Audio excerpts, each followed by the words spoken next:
This is certainly shaping up to be a very busy day. The rain started early, but it was very hard at first, and it caused several freeway closures all around Phoenix. On I-10 in the West Valley, we have flooding at 43rd Avenue. The biggest thing we saw this morning was Interstate 10. We had flooding at every underpass from about 75th Avenue in.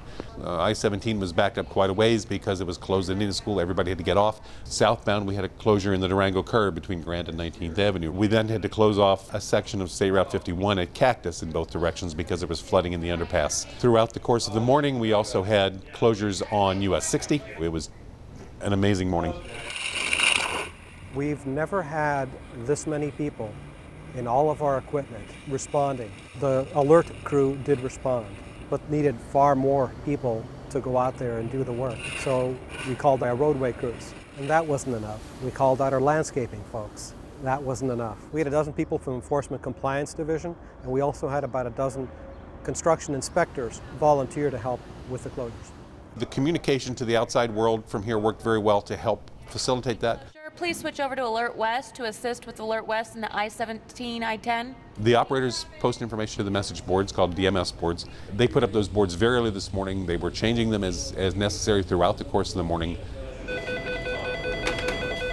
Traffic operations, Chuck. There are more than 200 cameras in the state. There are about 190 in the Phoenix and Tucson areas.